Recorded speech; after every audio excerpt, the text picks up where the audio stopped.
Well, welcome back everybody to Hot Rod Guy Garage, and I guess this is going to be the start of another video series. So I'm going to flip the camera around and show you what I got going on out here.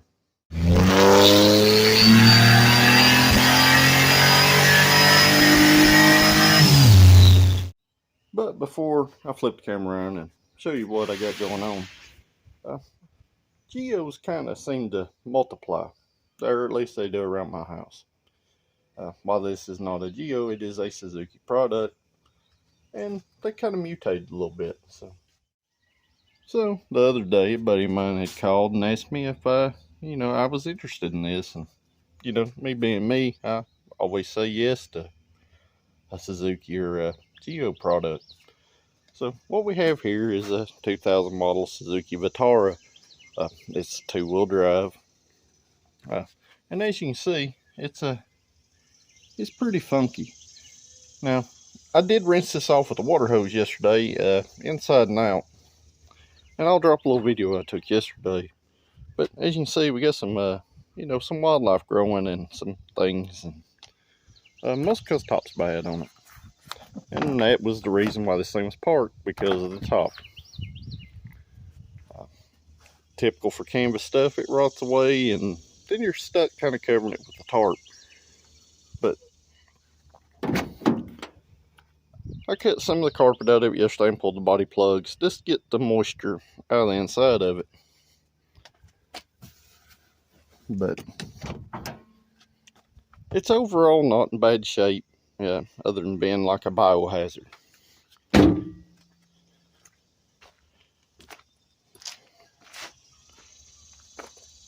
So the big question is, guys, what do I do with this thing? Let me know down in the comments below what you would like to see.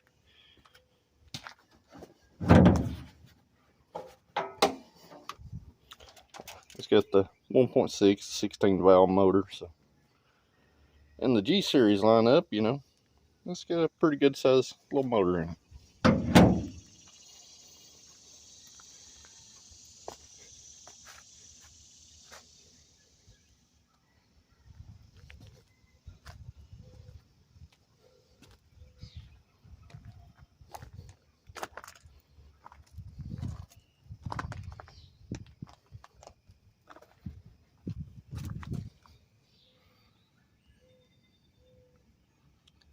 So it's been sitting a minute.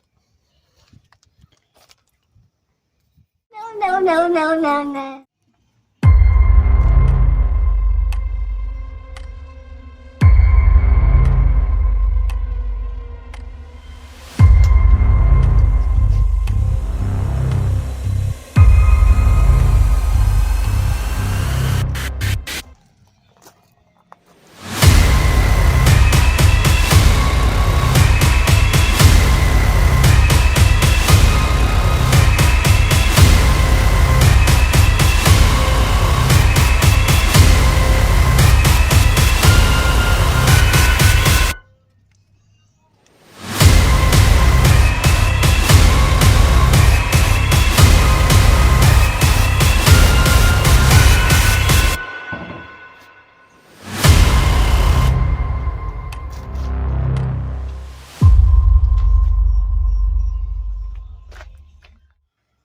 So I guess the big question, guys, is what do I do with this thing? Do I swap some other motor into it? Small block Ford, 2.3 4-cylinder, big block Ford, Cleveland. Do I turbo the 1.6? Let me know what your thoughts are below, and we'll see what happens. But it's gonna be kind of a short video when it comes to this thing. I'm gonna do a little cleanup work on it. I'm gonna bring y'all along for the ride. I'll be back here in just a few minutes.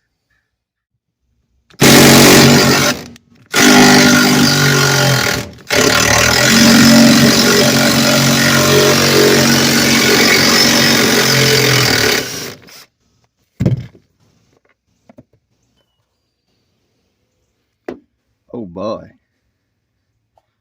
This gets fun, huh? Well, there ain't a whole lot left of the seats as far as the frame itself. This thing's sat out in the weather way too long. Well, there's part of the seat frame, along with a bunch of our little ant friends and stuff like that.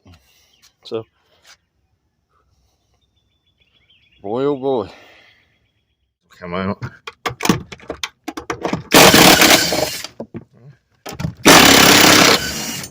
Well, the rust ain't got to the top of the floor yet.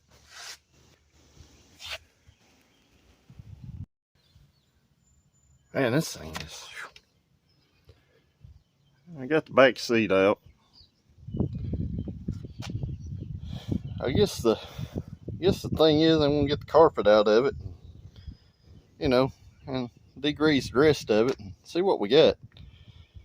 So far I've not seen any slithery woodland creatures, but lots of ants and spiders and some wasps coming out from places, and yeah. Sometimes I wonder what I get myself into. But might make a good race car, maybe. Who knows? Or race truck or SUV or whatever you want to call it. Well, it's about 30 minutes later. I've got most of the funk out of the floor. The rear sound didn't come right up, obviously, because it's been wet, but the front's still a little, you know, stuck. So, you know, at this point, I kind of got a baseline of what's here as far as the chassis. The car seems, truck, SUV, you know, whatever you want to call it, seems like it's good and solid. You know, it is pretty funky still. And obviously that dash has got to come out at some point, because I'm sure that it's got some creatures living up in it also. So at this point, what I usually like to do, I will just go ahead and clean this thing. Inside out, it's not going to matter. It's been rained in for who knows how long. I would say at least 5 or 6 years. I'm going to clean up what's here.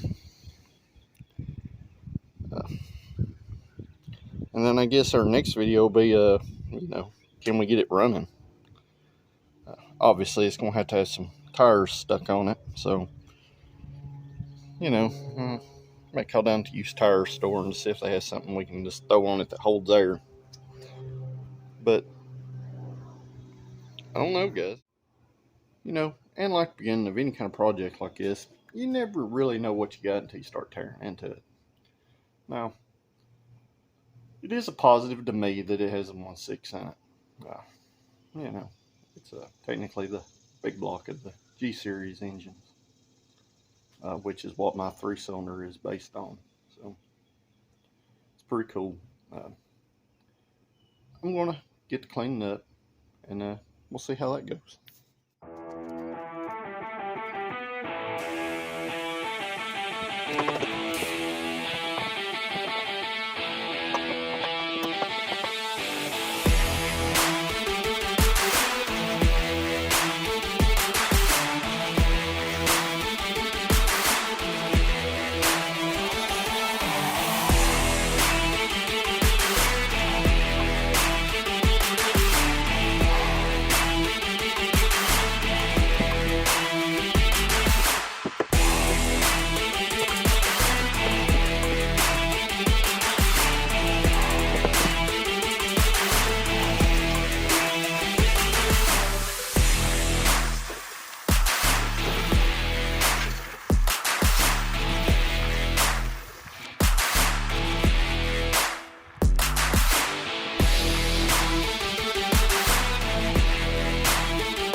And alright guys, as you can see, it looks quite a bit different already.